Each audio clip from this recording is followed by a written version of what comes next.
Hi, I'm Nir&Far, and this is the Nir&Far podcast. This podcast is about business, behavior, and the brain. On this show, I do a few things. I read quick articles I've written about topics shaping your behavior. I interview authors of books I enjoy, and from time to time, I devote episodes to answering your questions. If you want to ask me a question, visit the podcast page on iTunes, go to ratings and reviews, and ask me a question by leaving a review. I promise to read it and possibly include your question in a future episode, so please, ask me anything. Now, enjoy the episode, and for more, you can always visit me at nirandfar.com. Happiness hack. This one ritual made me much happier. Written by Nir&Far, read by Amy McNabb.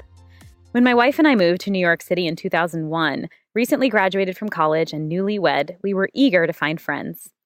We knew nearly no one, but were sure we'd soon find a fun-loving group like the 20 and 30-something New Yorkers who spontaneously dropped in on one another on TV shows like Seinfeld and Friends. We hatched a plan.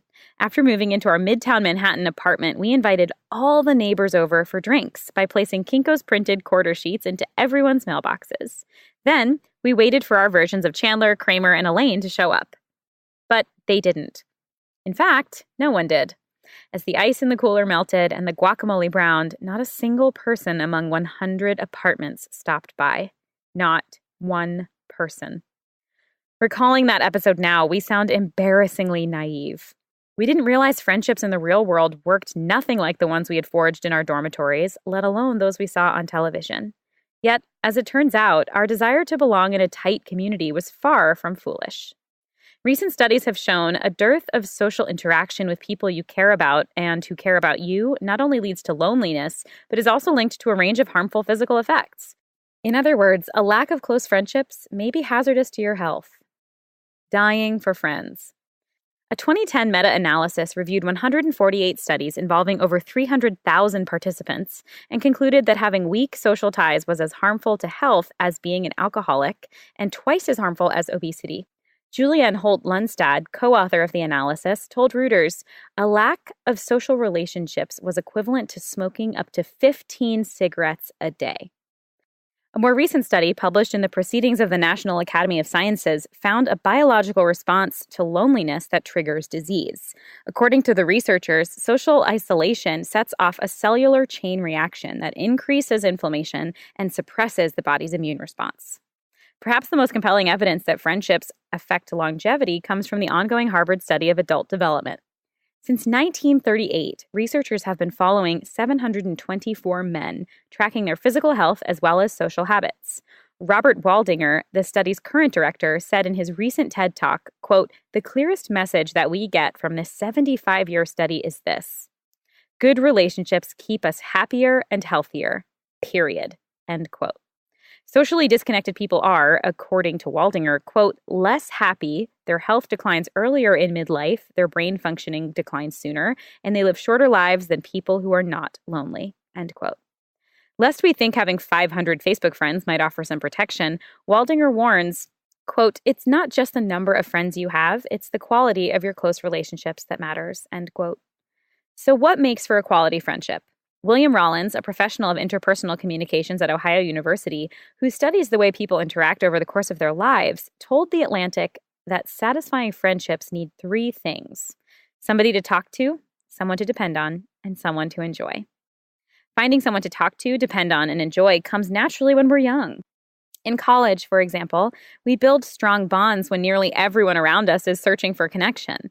But as we grow into adulthood, the model for how to maintain our friendships isn't clear. We graduate and go our separate ways, pursuing careers and starting lives miles apart from our best friends. Suddenly, work obligations and ambitions trump buddies and brewskis. It becomes impossible to be spontaneous without planning for weeks, if not months, in advance. Once children enter the picture, exhilarating nights on the town become exhausted nights on the couch. Friendships starve to death. Unfortunately, the less time we invest in people, the easier it is to make do without them, until one day it becomes too awkward to reconnect. Since we haven't spoken for so long, we think, where would we even begin? If we were still close friends, wouldn't we have spoken more by now? This is how friendships die. They starve to death. But as the research reveals, by allowing those friendships to starve, we're also malnourishing our bodies.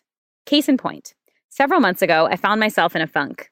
I now live in San Francisco, and whenever someone asked, "How are you?" my reply was the standard Silicon Valley yuppie salute. Good, super busy. Yet this wasn't exactly true. I wasn't good. To put things in perspective, I wasn't bad either. Things were fine. By all measures, more than fine. I had a healthy family, a growing business, and interesting clients to work with. I recently published a book that became a Wall Street Journal bestseller, and if my social media stats were to be believed, I had plenty of friends and followers. And yet, the funk. I soon identified the problem. The more professional opportunities came my way, the more time I spent away from my real-life friends, the people I truly cared about.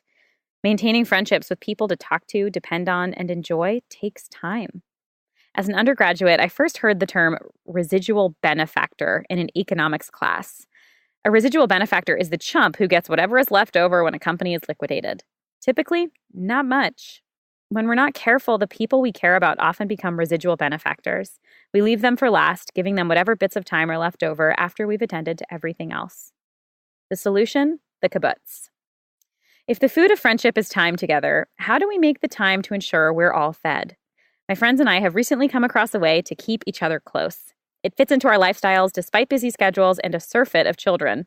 We call it the kibbutz. In Hebrew, the word means gathering. And for our gathering, 4 couples meet every 2 weeks to talk about one question, sort of like an interactive TED Talk over a picnic lunch. The question might range from a deep inquiry, like, what's one thing your parents taught you that you want to pass on to your children, to a lighter, more practical question like, how do you disconnect from your iPhone on weekends?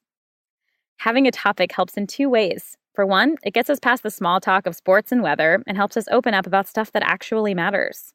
Second, it prevents the gender split that happens when couples convene in groups, men in one corner, women in another. The question of the day gets us all talking together. Consistency and stiff-arming the kids. Every other week, rain or shine, the kibbutz is on our calendars. Consistency is key. There's no back and forth emailing to find a time. We always meet at the same place, and each couple brings their own food, so there's no prep or cleanup. If one couple can't make it, no biggie. The others carry on the conversation. What about the kids? In our group, kids are welcome, but they don't run the show. Typically, they play on their own, but if they interject, they're given a stern response that sounds something like, I'm having a conversation with my friends because my friends are important to me. You're welcome to listen or join the conversation, but please don't interrupt unless it's an emergency. For our children's sake, we want them to know that adult friendships matter. We don't want them to have to rely on TV to figure out how adults interact. By watching us, our children see that being a good friend means listening when others have something to share and not being distracted by anything else, including our cell phones, the football game, or even our own children, unless someone is bleeding. The entire affair lasts about 2 hours, and I always leave the kibbutz with new ideas and insights. Most important, I feel closer to my friends. No, our group isn't as funny or spontaneous as the pseudo-New Yorkers I grew up watching on TV. But it turns out that fun wasn't what I was missing. It was authentic, caring friendships. Making time to invest in my most important relationships finally snapped me out of my funk and provided psychological nourishment I didn't know I was missing. Not only that, it turns out the time I spend with my friends is also an investment in my future health. Forget diets and the latest workout routines. The best medicine may be to gather your favorite people around a table and make a toast to friendship and your health. Here's the gist. Studies show adult friendships have a significant impact on our happiness and well-being. Committing to my kibbutz has had the biggest impact on my happiness over the last year. Here's how our group works, but the lessons can apply to any adult friendship. Book the time. Reserve time on your calendar for the foreseeable future so there's no guesswork or scheduling headaches about when you'll see each other again. Our group meets every 2 weeks. Go deep. Talking about a meaningful topic strengthens your bonds. Get past the shallow small talk. In our group, a different member brings the question of the day to each meeting. Don't let the kids derail you. Children benefit from seeing you model a healthy adult friendship. Tell the kids they can listen or participate, but they can't interrupt unless it's an emergency. Thanks for listening to this episode of the Nir&Far podcast. You can always find more at my blog, nir&far.com. And don't forget, if you have a question you'd like me to explore in a future episode, leave me your question in the form of a review for the podcast on iTunes.